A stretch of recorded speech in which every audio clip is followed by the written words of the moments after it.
Non! Bonjour tout le monde. Non, aujourd'hui je ne danserai pas et je ne chanterai pas, c'était une envolée passagère qui a été plutôt bien reçue manifestement.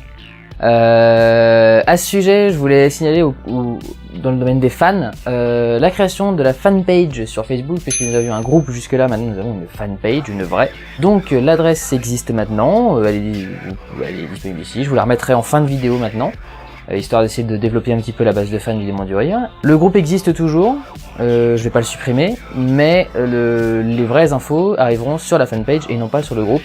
Pour l'instant, quand il y a des infos sur la fanpage, je mets des liens sur le groupe, mais j'arrêterai de le faire au bout d'un moment parce que le but c'est que je ne m'occupe que de la fanpage et que le groupe reste de son côté à faire sa vie dans son coin. Alors aujourd'hui, enfin une nouveauté... Non mais casse-toi! Enfin une nouveauté donc, la sortie donc de Haricots Verts 7.2, ça y est, ça fait longtemps que vous le demandez, il y a plus de 23 000 visionnages de Haricots Verts 7.1. Donc je suppose que le 7.2 doit être très attendu et que les gens doivent avoir envie de le voir, donc ça y est, ça sort enfin. J'ai mis du temps à le faire, il est assez long, mais j'en suis plutôt content. Il y a deux sketchs que je trouve moins intéressants que les autres, parce qu'ils fonctionnent surtout la première fois qu'on les voit et moins après. Pour ce qui est des semaines qui suivent, j'ai un projet à réaliser qui implique le monde du jeu vidéo, mais je ne vous dirai pas quoi exactement, vous me connaissez, j'aime bien taire mes secrets, sinon ce ne serait pas des secrets, logique. L'écriture de Gamers n'a pas encore repris. On a eu une réunion tous les quatre pour décider un peu de l'écriture, mais on n'a pas écrit de trucs concrets. Il y en a un qui est écrit, mais qu'il faut retravailler un petit peu, et les trois autres qu'il faut écrire aussi. Enfin bref. Donc pour l'instant, Gamers, ça arrive. Et puis il faut que je me remette à bosser sur Star Wars, puisque nous sommes bientôt le 4 mai et que le 4 mai je dois sortir, je dois reprendre un petit peu la saga. Donc voilà pour ce qui est des sorties à venir. Et non mais je vais te cracher à la gueule, connasse. Dégage. Ça va, c'est bon. Alors ce que je viens de faire, dans le domaine du Randall vous parle du cinéma, c'est d'utiliser le système très astucieux et ingénieux et propre au cinéma, du hors-champ. Le champ, c'est tout ce qui est là. Tout ça, là, toute l'image, c'est le champ. Le hors-champ, c'est tout ce qui dépasse du cadre. Là, mes mains sont hors-champ, là. Vous ne voyez pas mes mains. Et c'est très pratique pour générer des effets au cinéma et pour jouer sur le suspense et sur la tension. Parce que là, par exemple, vous vous demandez, mais à qui est-ce que je suis en train de parler depuis tout à l'heure? Je suis en train de parler à Nicole. Mais du coup, on peut ménager comme ça des suspens et jouer avec le non-vu, qui est généralement beaucoup plus intéressant que le vu. Les films d'horreur fonctionnent beaucoup au hors-champ, parce que généralement, c'est ce qu'on ne voit pas qui nous fait peur. Quand on voit la chose, généralement, ça a un petit peu moins d'impact. Alors un autre intérêt aussi du hors-champ, c'est que c'est économique, c'est qu'on peut éviter d'avoir à construire les décors qu'on ne va pas voir, puisqu'ils seront hors-champ, bien qu'il y ait des réalisateurs qui aiment construire tout le décor complet, même s'ils vont en filmer qu'une partie. Ça permet aussi d'être un cache-misère, parce qu'en fait, si vous regardez l'appartement, il a l'air plutôt pas trop mal.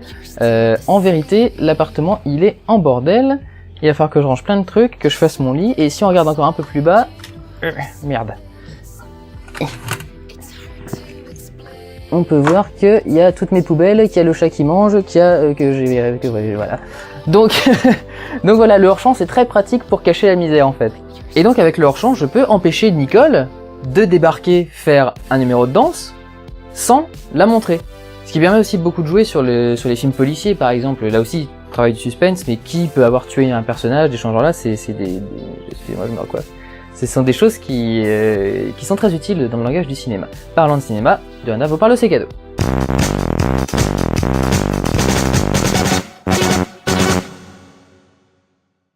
J'ai reçu 2 Blu-ray de la part de Rémi Lecomte, 2 films d'animation. Je vais être chiant avec ça. Ceci, Les Triplettes de Belleville, est un dessin animé. Encore que, j'y reviendrai. Ceci, Chicken Run, est un film d'animation. Et est-ce que je vais en avoir un dans le coin là? Final Fantasy par exemple est également un film d'animation.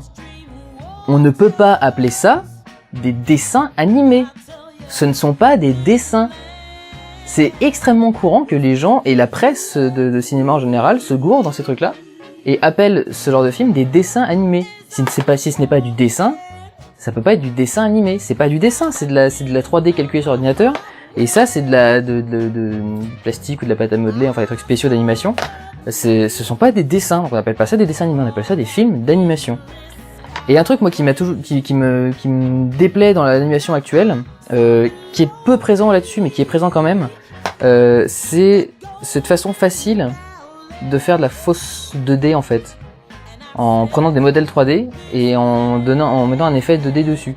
C'est-à-dire ce qu'ils font par exemple là-dedans, c'est quand il y a une voiture qui part, la voiture en fait est un modèle en 3D qui ensuite est traité pour ressembler à du dessin animé. Et je trouve ça très con parce que ça, effectivement, économiquement, ça doit être plus intéressant, mais ça retire quand même l'intérêt du dessin animé qui est le travail de l'artiste, le travail du dessin, le travail de l'animation, qui est un savoir-faire, qu'on risque de perdre à faire de la fausse animation comme ça, et je trouve que l'animation est intéressante en soi, en tant qu'art d'animation, et on risque de le perdre avec ce genre de conneries.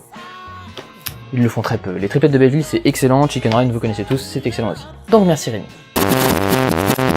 Donc sur ce, je vais retourner travailler, je vous laisse avec la sortie de la semaine, je vous souhaite de passer un bon week-end, allez cliquer sur j'aime sur la page du Démon du Rire sur Facebook, aidez-nous à être encore plus nombreux à adopter le Démon du Rire, et donc je vous dis à la semaine prochaine pour le prochain vlog. Ciao!